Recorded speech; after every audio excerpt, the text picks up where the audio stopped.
thrown out like trash. Until I hit the jackpot and bought their dream home, they thought disposing of me would be their biggest victory. They had no idea I was about to become their worst nightmare. Sometimes the quietest daughter holds the most dangerous secrets. Hit like and subscribe if you've ever been underestimated by your own family. If you've ever been the black sheep who turned out to be the golden goose they never saw coming. My name is Celeste Miranda. I am 32 years old, and I live in what used to be the most coveted house in Maplewood Heights, a house that once belonged to someone who thought they could erase me from existence. But I'm getting ahead of myself. Growing up as the middle child in the Blackwood family meant existing in a perpetual state of invisibility. My older sister Vivian was the golden child. Valedictorian, homecoming queen, full scholarship to Princeton. My younger brother Camden was the beloved baby, the charming athlete who could do no wrong. And then there was me, floating somewhere in between, noticed only when I made mistakes or when they needed someone to blame. My mother, Patricia Blackwood, was a woman who measured love in achievements and public appearances. She collected her children's successes like trophies, displaying Vivian's academic awards and Camden's football victories with the pride of a curator. My accomplishments, honor roll, debate team captain, early acceptance to state university, were met with polite nods and reminders that I should try harder to be more like my siblings. My father, Martin, was quieter, but no less complicit. He funded Vivian's law school dreams and Camden's expensive training camps, while suggesting I take out student loans to build character. When I graduated with my computer science degree, he patted my shoulder and said, "Well, at least you'll, have job security." The family dynamic crystallized around a simple truth. I was useful when convenient and forgotten when not. After college, I moved back home temporarily, a decision I would regret for years. The plan was to save money while working at a local tech startup, maybe stick around for a year or two. That temporary arrangement stretched into 5 years, not because I couldn't afford to leave, but because leaving meant acknowledging what I'd always known, but never wanted to admit. My family didn't really want me there, but they didn't want to be the ones to ask me to go. I paid rent, helped with groceries, fixed every computer problem in the house, and maintained a respectful distance from their lives. I watched Vivian bring home law school boyfriends for elaborate family dinners while my own relationships were met with polite disinterest. I listened to Camden's endless stories about his semi-professional baseball career, while my promotion to senior developer was mentioned once and forgotten. The arrangement worked because I made myself small. I worked long hours, traveled frequently for conferences, and spent most of my free time in my childhood bedroom turned office, building freelance projects that were slowly making me more money than my day job. That's where I was on the night. Everything changed. Hunched over my laptop, debugging code for a client when I heard raised voices downstairs. "She's 32 years old, Patricia. When is she going to get her own place?" My father's voice carried up the stairs.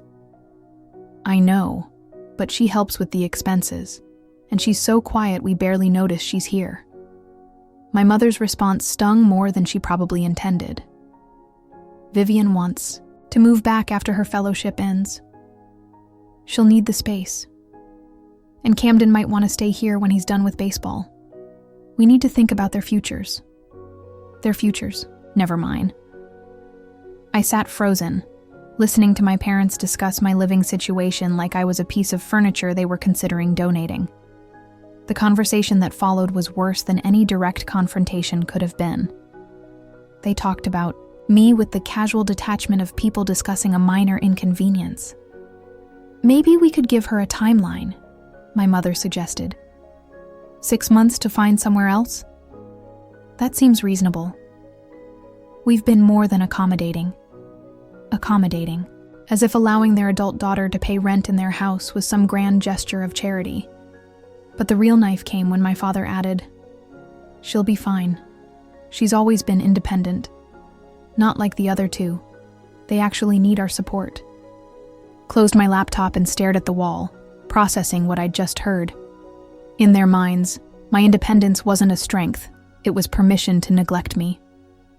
Because I didn't demand attention, I didn't deserve it. Because I solved my own problems, they assumed I didn't have any. That night, I made 2 decisions that would change everything.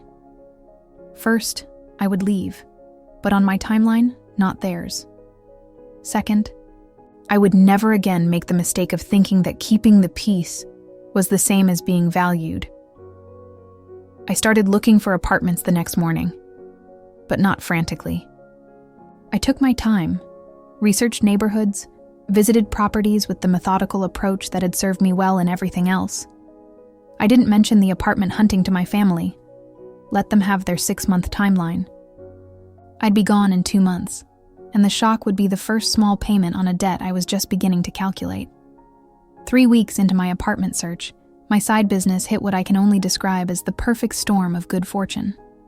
A cryptocurrency project I'd built for a client 2 years earlier, a small, seemingly insignificant piece of code that I'd almost forgotten about, suddenly exploded in value. The tokens they'd given me as part of my payment, worth maybe $300 at the time, were now worth close to $2 million. I stared at my laptop screen for 20 minutes, refreshing the numbers, convinced there had to be a mistake. But the math was sound, the market was real, and I was suddenly, quietly, incredibly wealthy. I didn't tell anyone. Not my family, not my friends, not even my closest colleague. I consulted with a financial advisor, paid the taxes, invested most of the money conservatively, and sat with this secret that felt too large for my body to contain. $2 million doesn't make you rich enough to retire at 32, but it makes you rich enough to have choices. Real choices. The kind of choices that people like my family couldn't even imagine. I found the perfect apartment, a sleek, modern loft in the arts district downtown. The rent was more than my parents' mortgage, and I could afford to pay the entire lease up front. I scheduled the move for a Thursday morning when everyone would be at work or school, packed my things with military precision, and left a note on the kitchen counter. Thank you for everything. I'll always be grateful for the foundation you gave me. My new address is below if you need anything. Love, Celeste. Professional, polite, final. The first few weeks in my new place were an adjustment. The silence was different, chosen rather than imposed. I could play music at any volume, leave dishes in the sink without judgment, have friends over without apologizing for existing. I realized how much energy I'd been spending on making myself invisible. My family's reaction was predictably self-centered. My mother called twice, more concerned about what the neighbors would think than whether I was okay. My father sent a brief text asking if I needed help with anything, which felt more like obligation than care. Vivian didn't contact me at all, and Camden sent a casual "heard you moved out" cool message that somehow managed to be both dismissive and indifferent. I was disappointed but not surprised. This was exactly who they were, and exactly who they'd always been. The difference was that now I had the distance to see it clearly. I threw myself into work with renewed energy. My day job performance improved dramatically when I wasn't coming, home to subtle criticism and emotional neglect. My freelance projects multiplied as word spread about my skills. The money from crypto was still sitting in investments, growing quietly while I lived off my regular income and pretended nothing had changed. But something had changed, fundamentally and irreversibly. I had tasted what it felt like to prioritize my own needs, and I couldn't go back to being the accommodating daughter who accepted scraps of attention. 6 months after I moved out, my parents called to invite me to Sunday dinner. "The house feels too quiet," my mother said, which I recognized as the closest thing to an apology I was likely to receive. I agreed to come, curious to see how the dynamics had shifted. Walking into my childhood home felt like visiting a museum of my former life. Everything looked smaller somehow, more cramped and cluttered than I remembered. My former bedroom had been converted into a guest room with generic furniture and none of the personality that had made it mine. Dinner was exactly what I expected. Updates about Vivian's legal career, Camden's latest girlfriend, my parents, travel plans. When my mother asked about my little apartment, I described it briefly and changed the subject. When my father inquired about work, I mentioned the promotion I'd received and the clients who were asking for more complex projects. They listened with the same polite disinterest they'd always shown, nodding at appropriate intervals, but not asking follow-up questions. It was like being interviewed by pleasant strangers who were going through the motions of caring. After dinner, while helping clear the table, I overheard my mother on the phone with someone, probably my aunt, describing the evening. "Celeste seems to be doing well enough," she said. "The apartment is small, but adequate for someone in her situation. Someone in my situation." As if being single and self-supporting was a temporary condition to be pitied rather than a choice to be respected. I drove home that night and didn't call them for 3 months. The distance was healing in ways I hadn't anticipated.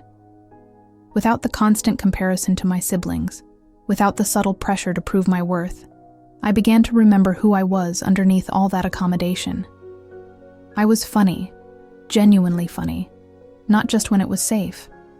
I was ambitious, in ways that had nothing to do with seeking approval. I was capable of forming relationships based on mutual respect, rather than desperate gratitude. I started dating seriously for the first time in years. I made friends with my neighbors. I joined a hiking group and discovered I loved being outdoors, when it wasn't framed as family time, with people who barely tolerated my presence. A year after moving out, my crypto investments had grown to over $3 million. I was also making 6 figures from my combination of salary and freelance work. By any measure, I was more successful than I'd ever imagined possible. But I still hadn't told my family about any of it. That's when I learned about the house. I was having coffee with my neighbor Bryn when she mentioned that the most beautiful house in Maplewood Heights, the neighborhood where I'd grown up, was going on the market. "It's that gorgeous Victorian with the wraparound porch on Elm Street," she said. "The one with the incredible gardens." I knew the house. Everyone in Maplewood Heights knew the house. It was the crown jewel of the neighborhood, the kind of property that had been in the same family for generations and only changed hands once every few decades. My parents had driven past it countless times during my childhood, always slowing down to admire the architecture and speculate about what it must be like to live there. "My dream house," my mother had called it more than once. "Who's buying it?" I asked, trying to sound casual. "It just went on the market yesterday. Asking price is $2.8 million. Can you imagine?" I could imagine. In fact, I could do much more than imagine. That afternoon, I called the listing agent and scheduled a viewing for the next day. The house was even more spectacular than it appeared from the street. 5 bedrooms, 4 baths, original hardwood floors, a library with built-in shelves, a gourmet kitchen that opened onto those famous gardens. It was the kind of home that whispered old money and East Coast tradition, exactly the sort of place my mother had always fantasized about hosting holiday dinners and charity fundraisers. The asking price was $2.8 million. I could afford it, but affording it and buying it were different calculations entirely. This wasn't about the money. It was about what the money could accomplish. I made an offer that same day, full asking price, cash, no contingencies, 30-day close. The sellers accepted immediately. For 30 days, I kept the secret locked away while the lawyers handled the paperwork and the inspectors examined every inch of the property. During that time, I had dinner with my family twice, listening to my mother describe her latest volunteer work and her ongoing fantasy about someday living in a house worthy of entertaining. "I drove past the Whitmore place yesterday," she mentioned during our second dinner. "There's a sold sign on it now. I wonder who bought it. Probably some tech mogul from California who'll gut it and ruin all the character." "Probably," I agreed, taking a sip of wine to hide my smile. The closing was scheduled for a Friday.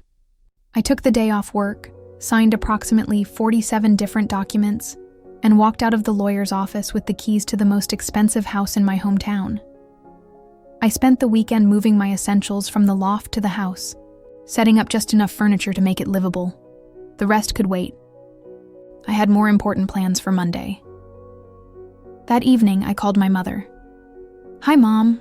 I was wondering if you and Dad were free for dinner this week. I have some news to share." "Of course, sweetheart. Is everything all right?" "Everything's fine. Actually, everything's wonderful. How about Wednesday at 7? That sounds lovely. Should we make reservations somewhere?" "No need. I'll cook. I have the perfect place in mind." Wednesday evening, I watched from the front window as my parents' car pulled into the circular driveway of what had been, until very recently, their dream house. I saw my father's face go through several expressions as he processed where they were. I saw my mother check the address on her phone twice before getting out of the car. I opened the front door before they could knock. "Welcome to my home," I said simply. My mother's face went completely blank. "I don't understand." "Come in. I'll give you the tour." I led them through the house slowly, letting them absorb each room, each detail they'd admired from the outside for so many years. The library where I'd already shelved my growing collection of books. The kitchen where I'd prepared dinner using ingredients from the farmer's market. The living room where I'd arranged my furniture to take advantage of the afternoon light. "Celeste," my father finally said. "How is this possible?" We were standing in the dining room by then, the table set for 3 with the good china I'd bought specifically for this moment. "I've been successful," I said. "More successful than I think any of us realized. I served dinner, nothing fancy, just a good roast with vegetables from the garden that was now mine, and answered their questions with the patience of someone who had been preparing for this conversation for months. Yes, I owned the house outright. No, I hadn't taken out a mortgage. Yes, I could afford the taxes and maintenance. No, I wasn't in debt. Yes, this was all legal and legitimate. But how? My mother kept asking. Your salary couldn't possibly... My salary is part of it, but I've also been doing consulting work, building applications, investing wisely. It turns out I'm good at making money when I put my mind to it. Why didn't you tell us? My father asked. When would I have told you? During one of our conversations about Vivian's cases or Camden's games. When exactly would have been the right time to interrupt with news about my life? The silence that followed was the loudest sound in the house. My mother looked around the dining room, the room she'd imagined hosting Christmas dinner in, the room she'd pictured filled with her friends and family, the room that now belonged to the daughter she'd been ready to ask to move out. I don't understand why you wouldn't share this with us, she said finally. We're your family. Are you? I asked. Because for most of my life, I felt like someone you were politely tolerating rather than someone you were proud to claim. That's not true, isn't it? When was the last time you called to ask how I was doing? Not because you needed something, or wanted to share news about Vivian or Camden, but because you genuinely wanted to know about my life. Neither of them answered. When was the last time you celebrated one of my achievements with the same enthusiasm you show for theirs? When was the last time you made me feel like my presence was wanted rather than endured? You always seemed so independent, my father said quietly. We thought you preferred handling things on your own. I did prefer it, eventually. Because depending on you for support or recognition meant accepting disappointment over and over again. It was easier to stop expecting anything. My mother was crying now, quietly, the way she cried at movies when she thought no one was looking. We love you, Celeste. I know you do. But love isn't enough if it doesn't come with respect, with attention, with genuine interest in who I am and what I want. You love the idea of me, the responsible daughter who doesn't cause problems. But you've never really loved me. That's not fair. Neither is spending 32 years feeling invisible in my own family. We finished dinner in a silence that felt different from the usual awkwardness. This was the silence of people finally telling the truth, finally acknowledging what had been obvious but unspoken for decades. After they left, after the polite goodbyes and promises to talk soon, I sat in my new living room and felt something I hadn't experienced since childhood: complete peace. I wasn't angry anymore. The anger had been replaced by something cleaner and more sustainable: boundaries. I had literally and figuratively bought myself the space I needed to exist without their approval, without their attention, without their carefully rationed love. The next few months brought exactly the kind of attention I'd never received before. Suddenly, I was getting weekly phone calls.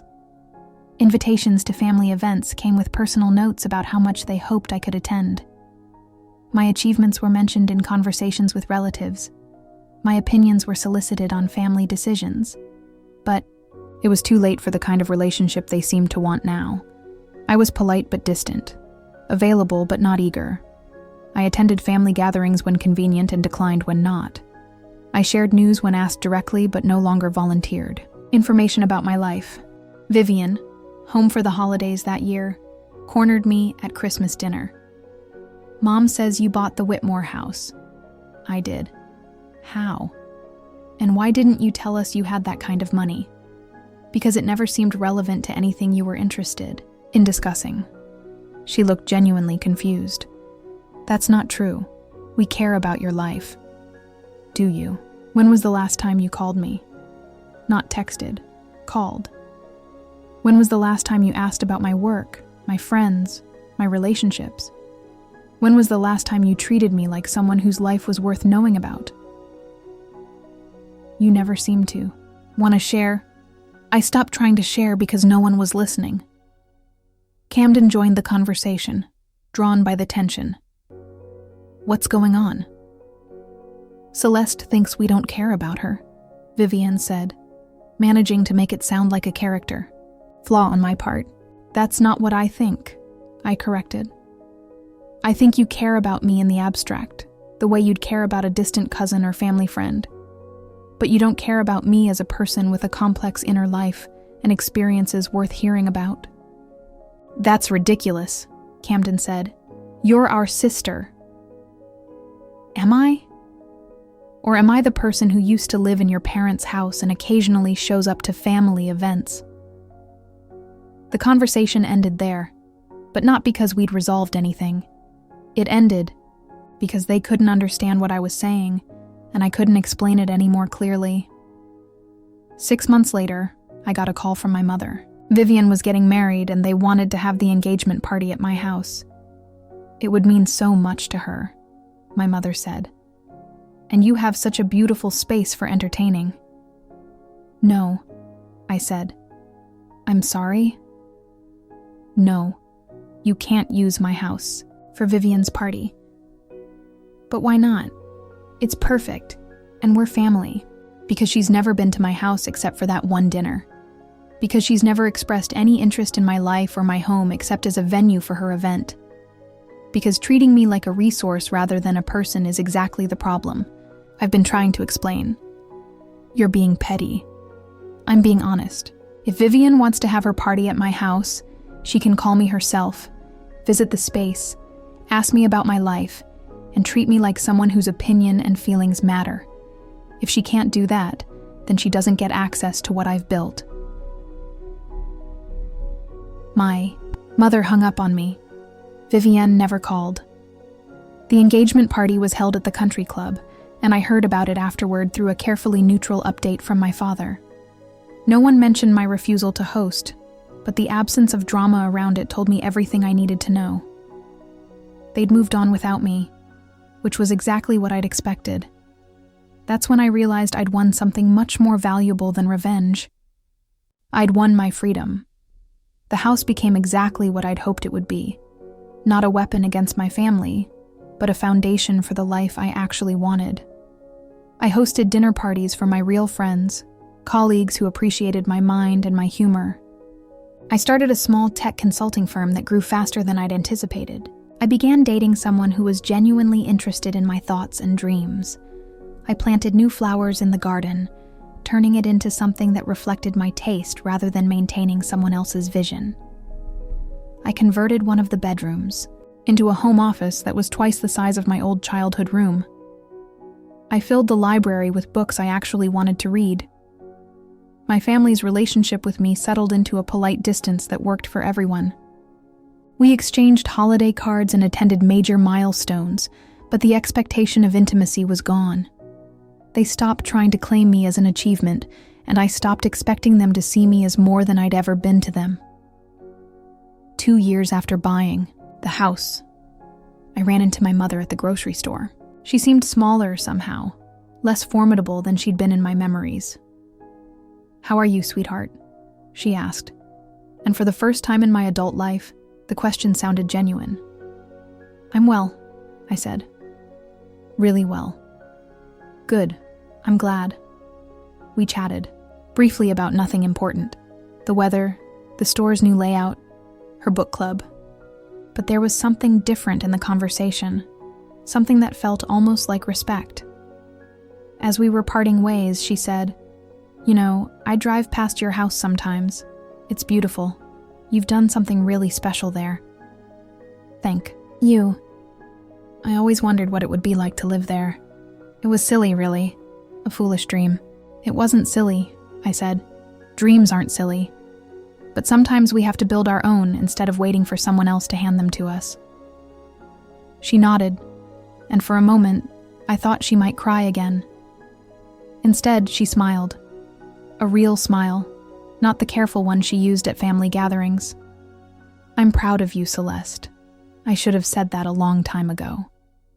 It was the apology I'd never expected and the recognition I'd stopped needing.